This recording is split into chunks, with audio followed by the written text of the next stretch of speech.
Doctor Burga, el tema de la educación es un tema fundamental para la sociedad.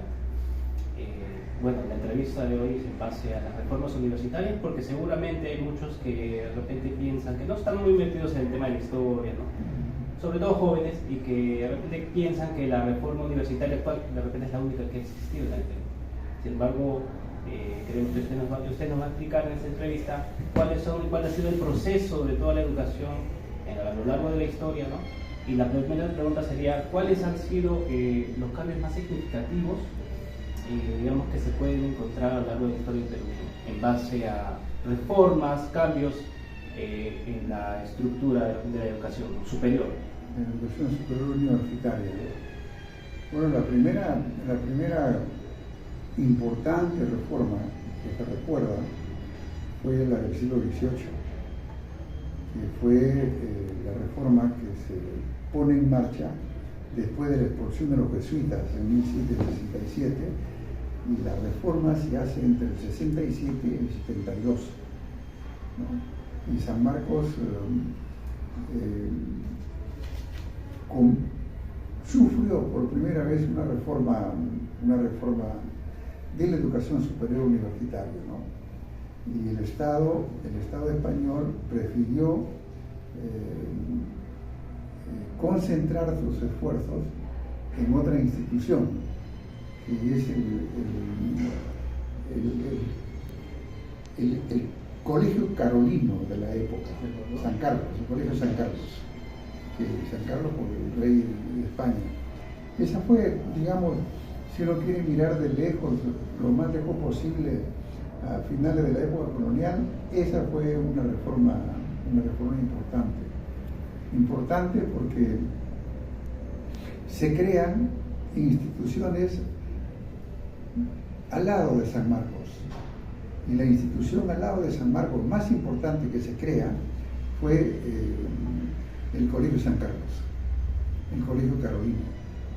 Y la segunda institución importante que se crea en 1808 o 1809 fue el Colegio de Medicina San Fernando, el Colegio de Independencia de Medicina de San Fernando. Es decir, que San Marcos no ganó mucho por esa época, no ganó mucho protagonismo. ¿Por qué? ¿Por qué los colegios tuvieron más protagonismo?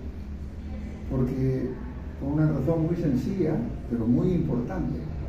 Y la razón muy sencilla y muy importante es que San Marcos era una universidad profundamente religiosa y estaba en manos del arzobispado de Lima.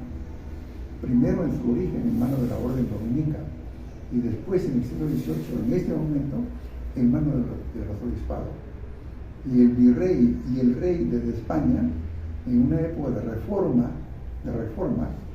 que casi era una transformación importante, consideraron que era muy difícil meterse con el arzobispado, y dejaron a San Marcos a un lado y crearon el Colegio San Carlos y el Colegio de Medicina, que era, San Carlos era ciencias jurídicas y administrativas, y el Colegio de Medicina, ciencias. El Colegio de San Fernando era el Colegio de Ciencias, el Colegio de Medicina y de Formación de Médicos. San Marcos se quedó con sus facultades que tenían que ver con las especialidades de la época colonial. Bueno, esto para que ustedes tengan una idea. Claro.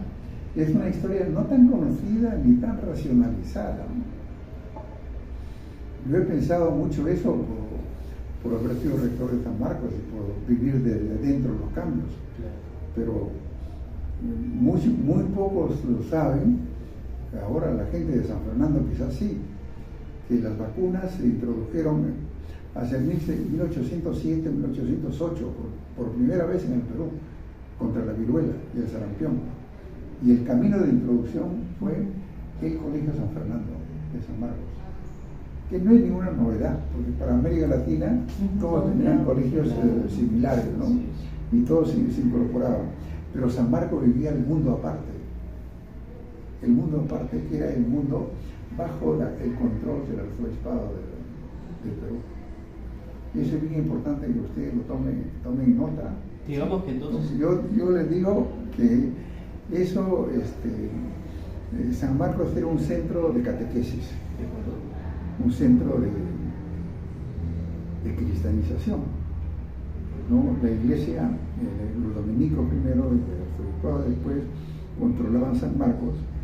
El arzobispado ponía cada 3 años un rector y el virrey otro rector, y así iban turnándose.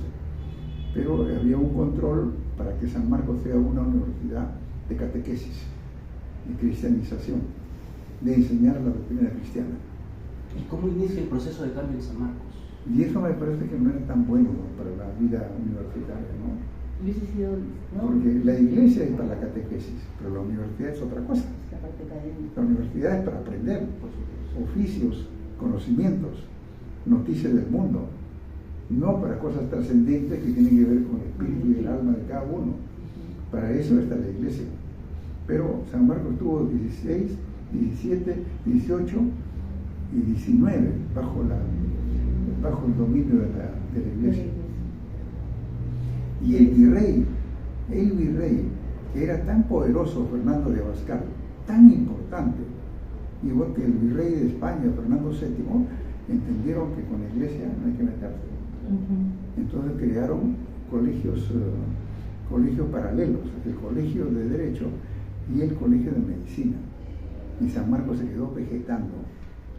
Que no me escuché a la Dumba Temple, que está finada ya, ¿no?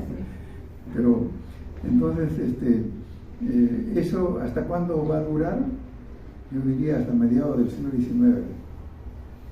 Aquí se empezaron a ver los cambios. Y a mediados del siglo XIX, sobre todo con el triunfo del liberalismo, con la independencia triunfo el liberalismo, con la Revolución Francesa triunfo el liberalismo. La Revolución Francesa es la revolución liberal más importante de la historia del mundo occidental. Y el año 1848 en adelante, en Francia de nuevo hay movimientos por un liberalismo más radical. Y eso pasa a América Latina. Y a partir de los años 1850, América Latina se va enrumbando en lo que es el liberalismo, en la formación de ciudadanos. ¿Qué significa eso? Es bien importante. Significa que esa universidad de catequesis, de cristianización, dominada por el arzobispado, comienza a ser dejado de lado ese modelo y aparece la reforma liberal de la universidad. La reforma liberal de la universidad aparece hacia 1862, 63 en adelante, hasta 1876, que es el fin del gobierno de Manuel Pardo. Todo ese periodo de transformación de la universidad, de transformación convirtiéndose desde una universidad de vocación religiosa, de catequesis, de adoctrinamiento, hacia una universidad que comienza a mirar al país para entender en qué país estamos. ¿Qué es este país?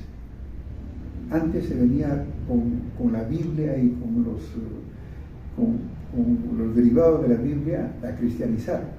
Pero a partir de San Marcos, que San Marcos se convierte en una universidad liberal, San Marcos dice, miremos al conjunto de la sociedad, y aparecen personajes, ¿no? Raimondi, Antonio Raimondi, aparece Sebastián Lorente, aparecen muchos otros científicos que comienzan a descubrir lo que es el Perú. Y para que eso sea posible en la reforma liberal, se tiene que dar el paso de lo religioso a lo laico, que es un paso bien importante.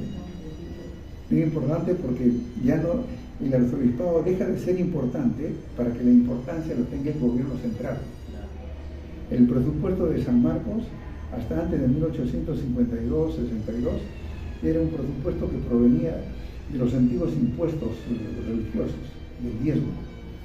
Y después, por el guano y por los ingresos del Estado, el Estado comienza a asumir los costos de la universidad y comienza a pagar a los profesores. Esa es una transformación. Pero la más importante y la más visible, la que más produjo movilizaciones y protestas, fue que de ser una universidad religiosa comienza a ser una universidad laica. De ser una universidad que priorizaba la teología a una universidad que prioriza el conocimiento, prioriza el estudio de las realidades, el descubrimiento del país, para ver en qué país vivimos y qué es lo que necesita este país. O sea que esa primera reforma liberal de San Marcos, de la Educación Superior Universitaria, San Marcos era la única universidad que existía, porque las otras no existían realmente, ¿no? Ni la de Arequipa, ni la de Ayacucho, ni la del Cusco, ni la de Trujillo, eran competencia. San Marcos era la universidad mayor.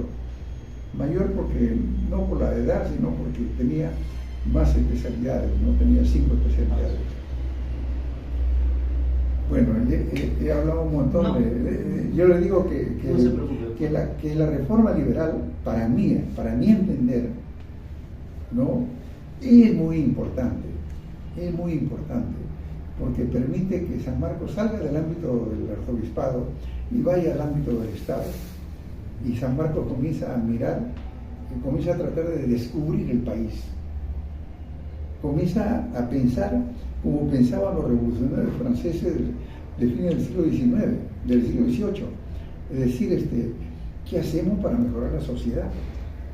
Y lo que hacemos para mejorar la sociedad, en el caso de San Marcos, como lo recomendaban los estudiosos de la época, polacos, italianos, ingleses que vinieron, era construir puentes, construir caminos, construir irrigaciones, hacer que el Perú prospere, hacer que haya más circulación de hombres y mujeres en el país y que el país se cambie. ¿Y quiénes fueron los que protestaron contra ese cambio, contra esa primera reforma liberal? La derecha peruana, los sectores religiosos, la derecha agrupada en partidos conservadores, que quemaron las imágenes de Manuel Pardo en Arequipa, en el Cusco, en Ayacucho, por todas partes, ¿no?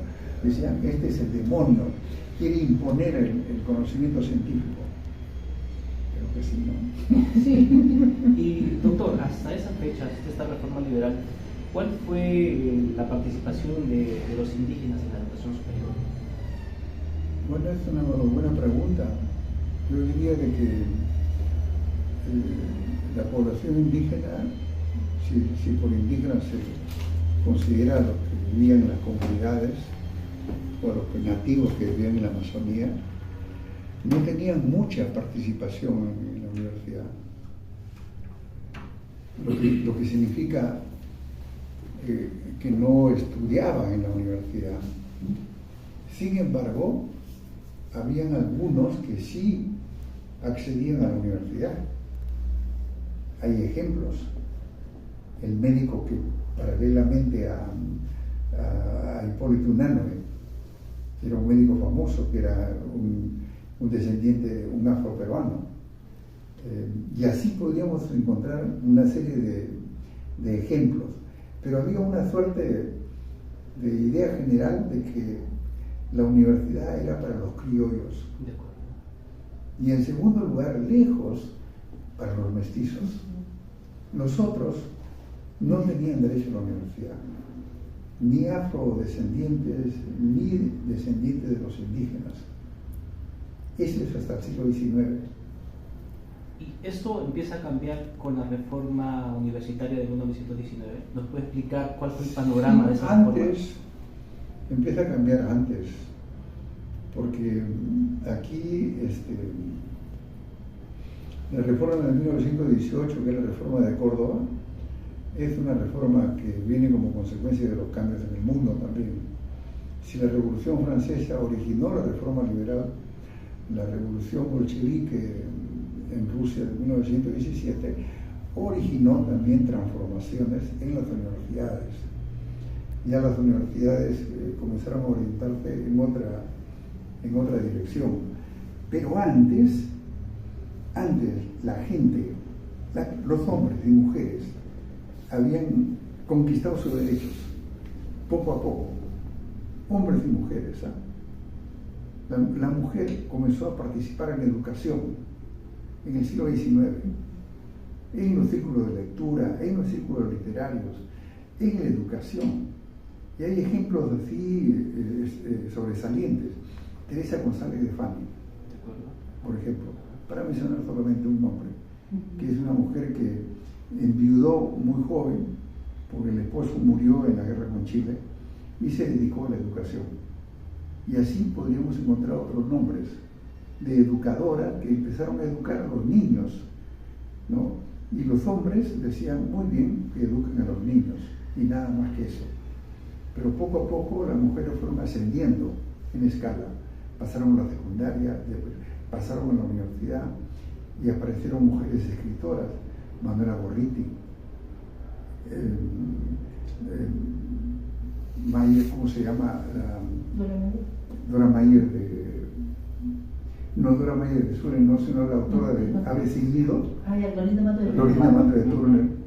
Es decir, comenzaron a tener espacio las mujeres, pero y paralelamente los hombres pobres, digamos los indígenas, comenzaron a tener una presencia.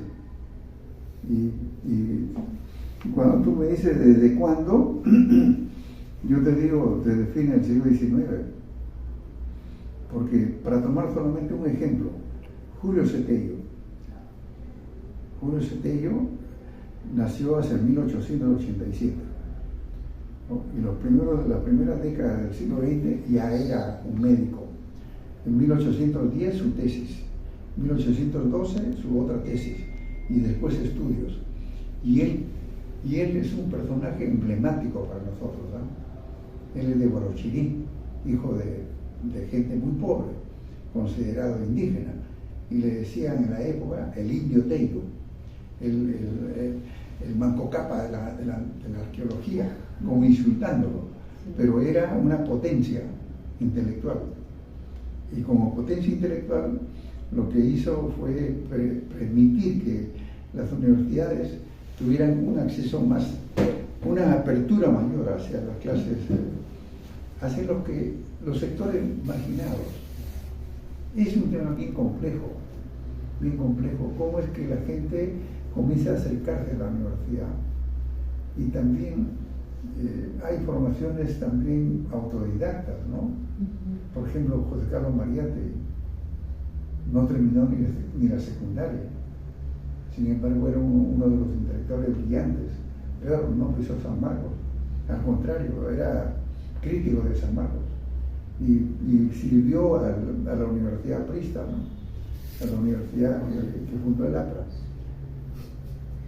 Estoy diciendo de cosas, cuando lo publiques te van a criticar. Háblenos un poco más sobre la reforma universitaria en sí, y cuál fue el papel de Raúl Porras en esta reforma.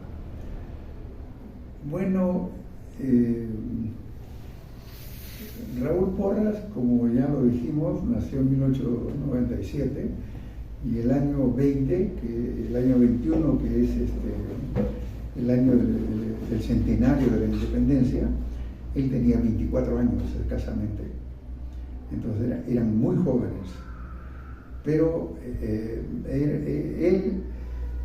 Basadre era de 1903, y los otros entre el 95 y el 2003 habían nacido, y lo que ellos buscaban es cambiar la universidad. ¿Y cuál fue el aporte de ellos? El aporte de ellos fue dos preguntas fundamentalmente. ¿Qué es el Perú? Y en segundo lugar, ¿quiénes conforman el Perú? Los ciudadanos, ¿quiénes son los ciudadanos peruanos? Y creo que esas dos preguntas formuladas por ellos, jóvenes entre la edad de Basadre y la edad de Raúl Porras, eran preguntas que ellos mismos no estaban en capacidad de responder, pero que incitaron a que otros la respondieran. El mismo presidente Augusto Beleguía, los mismos escritores de la época. Y cuando dicen ¿qué es el Perú? El Perú es este territorio donde cohabitamos muchas personas que tenemos raíces culturales muy diversas. ¿Y quiénes son los peruanos?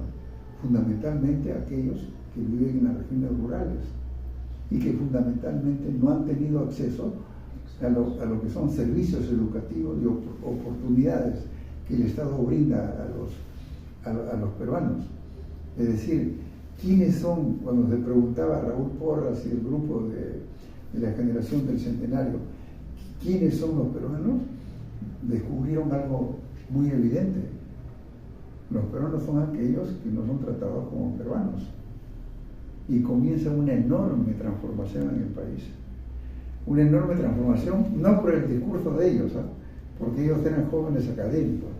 Sánchez, Porras, Basadre, Jorge Guillermo Leguía, muchos otros, sino porque hubieron cambios políticos en el país. Y los cambios políticos vinieron con el cambio de la Constitución de 1920. A partir de la Constitución de 1920 se otorgan derechos ciudadanos a los indígenas. Y eso se vuelve más complejo. Porque repentinamente los indígenas que vivían en la hacienda de Azángaro tal, o en la hacienda de Lampa tal, como siervos del hacendado, de repente dicen, tengo derechos. Y nosotros como comuneros hemos sido los propietarios originales de estas tierras, que ahora son de los hacendados. Y empieza los reclamos por la tierra. Es decir, cuántas conexiones se establecen entre la reforma de Córdoba, lo que pasa en el mundo, las demandas internas y las políticas nuevas que se comienzan a dar. El gobierno de Augusto B. Leguía, que es entre 1919 y el 30, se llama el gobierno de la patria nueva, que es un gobierno que quiere construir, quiere visibilizar algo que existe en las regiones y que en Lima no se veía. Igual que ahora en el Perú, hay muchas regiones que no son visibles en Lima y que son muy visibles en las regiones, y que desde Lima no se entiende lo que está pasando. Entonces la reforma de Córdoba es una reforma para democratizar la universidad. ¿Cuál ha sido la influencia de esta reforma, digamos, en todo el Perú, toda la primera mitad del siglo XX? Una de las cosas importantes que se consigue con la reforma de Córdoba es la participación de los estudiantes en el gobierno universitario. Ese es uno de los elementos nuevos, digamos. Antes no tenían participación, sino bastante informal. Pero a partir de la reforma de Córdoba y a partir del año 1920, el año 2021, se norma la participación de los estudiantes como tercio estudiantil en el Consejo Universitario y en la Asamblea para que decidan la suerte de la universidad. Y eso es probablemente el cambio más importante a nivel del gobierno de la universidad. Ellos comienzan y se produce este cambio que es bien importante en San Marcos de los años 20, es dejar de lado disimuladamente a los profesores mayores, que eran los intelectuales civilistas, los intelectuales que venían con el grupo de José de la Riva Agüero, Víctor Andrés Belaunde y otros en esa línea, ¿no? Muchos otros en esa línea, y comenzar a poner a profesores nuevos, como por ejemplo José Antonio Encinas, Julio Cetello, que eran relativamente nuevos y diferentes. Uno era puneño, el otro de Borochirí, a diferencia de José de la Riva Agüero, que era de la clase alta limeña, o Víctor Andrés Belaunde de la clase arequipeña. Comienza a haber un cambio a nivel de los docentes. A partir de ahí también se funda, creo, la Universidad Católica, ¿no? Riva Agüero. La Universidad Católica aparece en 1917, antes, y se crea como una suerte de movimiento general en América Latina de creación de universidades católicas de fe confesionales en defensa de este movimiento de laicización que se venía por todas partes, con las transformaciones y con las revoluciones. Entonces ellos dijeron, creamos nuestras propias universidades. Apareció la Católica de Chile antes, la Católica de Río de Janeiro, y la Católica del Perú, y la Católica de los diferentes países. donde fueron los sectores católicos se comenzaron a refugiar allí y los sectores populares se apropiaron de la universidad pública, ¿no? A finales ya, digamos, en las 3 últimas décadas del siglo XX, ¿cuál es el panorama que se tiene de la educación universitaria? Un debilitamiento de la universidad pública y un fortalecimiento de la universidad privada. Universidades privadas sin fines de lucro, que son universidades de calidad, como la Universidad Católica, la Universidad del Pacífico y la Universidad Cayetano Heredia. Son 3 universidades sin fines de lucro, de gran calidad, pero además se ha fortalecido la educación, se ha mercantilizado la educación privada y han aparecido universidades con fines de lucro, simplemente. ¿Y por qué se termina La César Vallejo, la UPC, la UTP, o sea, la universidad, invertir para ganar plata, no para educar. ¿Por qué considera usted que se termina usando criterios de mercado para impulsar precisamente el desarrollo de la educación? Por esta presencia tan dominante de las mentalidades o la ideología neoliberal, ¿no? De favorecer todo lo que es privado, de favorecer todo lo que es individuo, de favorecer todo lo que es emprendedorismo de los individuos. Hasta los currículos los han cambiado, ¿no? Para enseñar no conocimientos, sino competencias. Hasta San Marcos ha sido afectado por eso, porque todo el conjunto de la educación peruana ha sido afectada. Entonces, yo creo, si ustedes me dicen, a finales del siglo XX, ¿quién sale ganando? Yo diría así, de manera muy sencilla, la universidad privada. La universidad privada que aparece a partir de 1961, que es la Universidad del Pacífico, la primera. Después la Universidad de Lima, después la Santa María de Arequipa, después la Ricardo Palma, y se vienen todas las otras universidades de clase media. Y eso es un error grave. ¿Por qué un error grave porque la educación no puede segregar, la educación no puede separar a las clases. La educación debe más bien reunir las clases diferentes en una sola oportunidad que la brinda el Estado, como en Europa, en Alemania, en Francia, en Inglaterra, en España, en Italia, ¿no? Los sistemas educativos son fundamentalmente públicos y no hay privados. Hay privados, pero que no representan ningún público. ¿Quién va a competir con la Universidad la Universidad de París? ¿Quién va a competir con las universidades alemanas que son sostenidas por el Estado? Ninguno. No es un negocio. En cambio aquí es un negocio. Entonces lo que ha sucedido es la mercantilización de la educación superior universitaria. Y frente a esta problemática precisamente, ¿es que nace la reforma que todavía está en camino, que inició en 2014? De alguna manera es una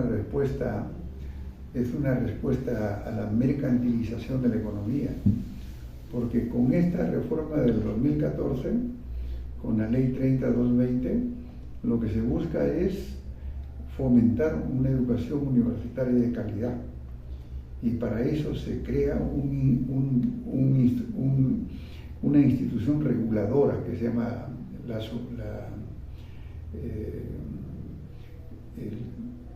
la superintendencia, ¿cómo se llama? La SUNEDO, se crea la SUNEDO. Entonces la SUNEDO tenía esta finalidad de descubrir quiénes son las universidades más deficientes en calidad y no licenciarlas.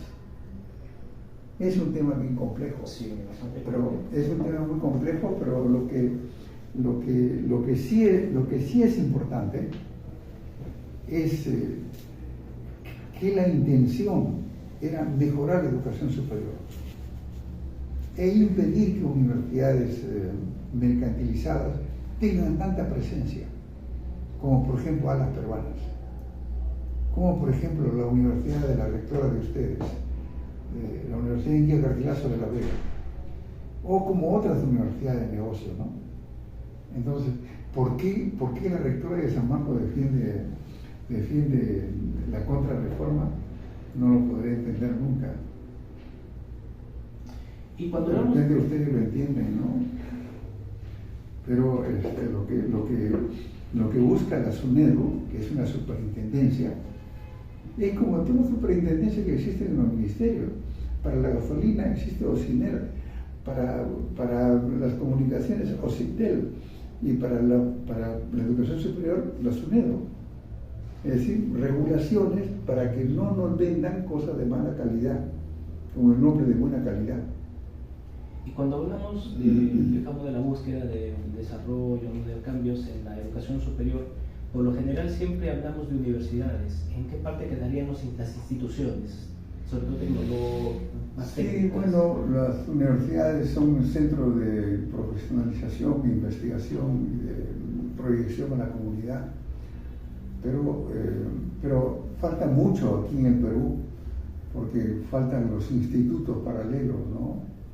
San Marcos tiene 24 institutos dentro de la universidad, que son institutos de investigación, así como el de sociales, ¿no? En cada una de las facultades hay un instituto, en algunas hay hasta 2 y algunas hasta 3 en medicina.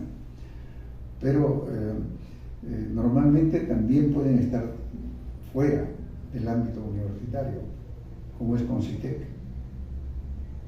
Y ahora el Ministerio de Cultura, que existe, al cual pertenezco yo, también fomenta las investigaciones a través de apoyos pequeños a los investigadores.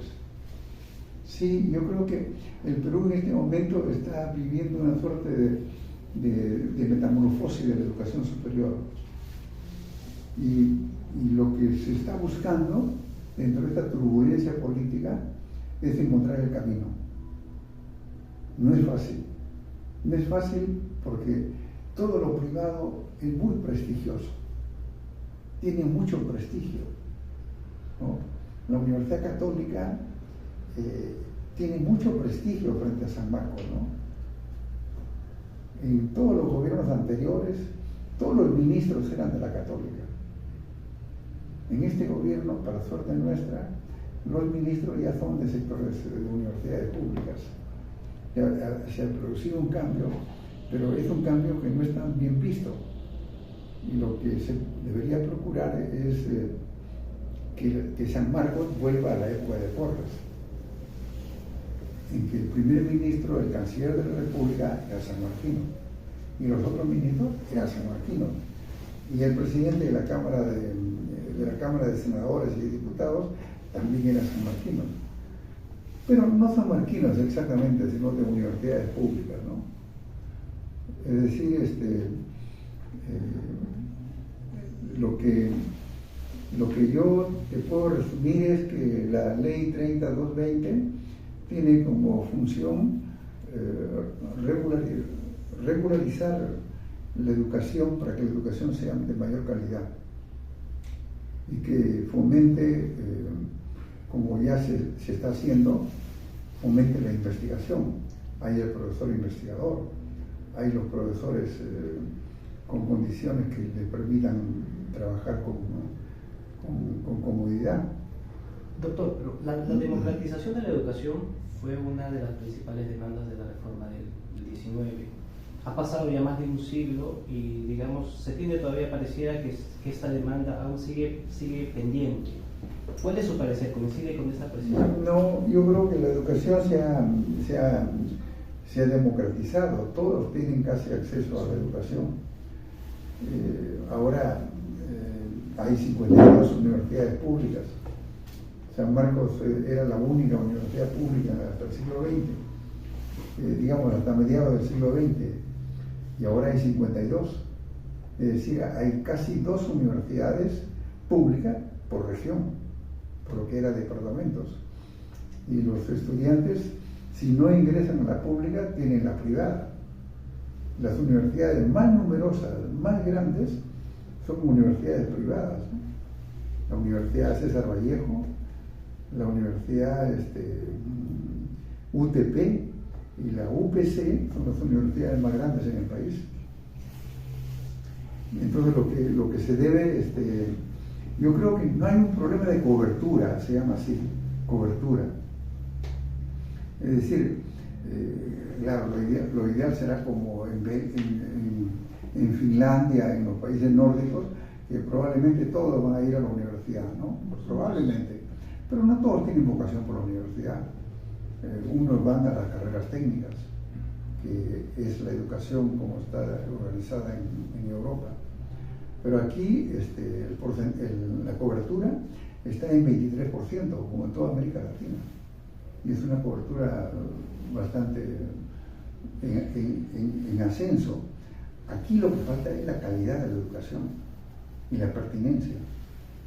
Es decir, universitarios que al salir, así como cuando egresan de la Católica, del Pacífico, de la Cayetano, pueden encontrar trabajo. Pero ahora egresan de la César Vallejo, de la UPC, de la UPN, de la UTP, y después no encuentran trabajo. O de Telesub, o de Alas Peruanas, que San Marcos tiene 33.000 estudiantes y la César Vallejo tiene 155.000 estudiantes. ¿Cómo es posible eso? Ya, ustedes van a responder eso. Sí, doctor. Ya casi para terminar, actualmente carreras relacionadas con ingeniería, informática y finanzas, digamos, son las que mayor demanda tienen en los últimos años. ¿Qué ha pasado con las carreras de humanidades y ciencias sociales? ¿Considera usted que es solamente por el tema mercantil? No, porque por las oportunidades de trabajo y por las novedades de las disciplinas. Creo que yo no vería ninguna crisis en las ciencias sociales ni en las humanidades, sino que ahora se sobrepone algunas especialidades. Ingenierías, la facultad número 20 en San Marcos, que es Ingeniería de Sistemas, es la última que se creó en San Marcos y no se ha creado más facultades, porque eso es lo que los chicos y lo que se necesita en este momento, y hay más trabajos, ¿no? Entonces, y las disciplinas sociales, que tienen que ver mucho con la vocación de las personas, siguen siendo útiles para el país. Desde la universidad. Eso no hay que dudarlo, ¿eh? Alemania es el primer país en ciencias, en física, en química, en biología, y es el primer país en filosofía, en música clásica, en sociología. Entonces, esos cuentos que cuentan en la televisión, Andrés Oppenheimer, de que América Latina tiene mucho de ciencias sociales y poco de ciencias, es falso. Los países europeos son el mejor ejemplo, ¿no? Tienen mucho de ciencias entendidas como ciencias exactas o ciencias naturales, y tienen ciencias sociales, ¿no? Finalmente, doctor, una pregunta de reflexión. ¿Cómo desde la universidad se puede replantear el objetivo de la educación, tomando en cuenta las actuales circunstancias y pues refiriéndonos a que las universidades deben generar hombres que aporten a un cambio para la sociedad? Definitivamente las universidades aportan cambios, ¿no? Porque forman nuevos profesionales y forman ciudadanos inteligentes. Y creo que toda la inversión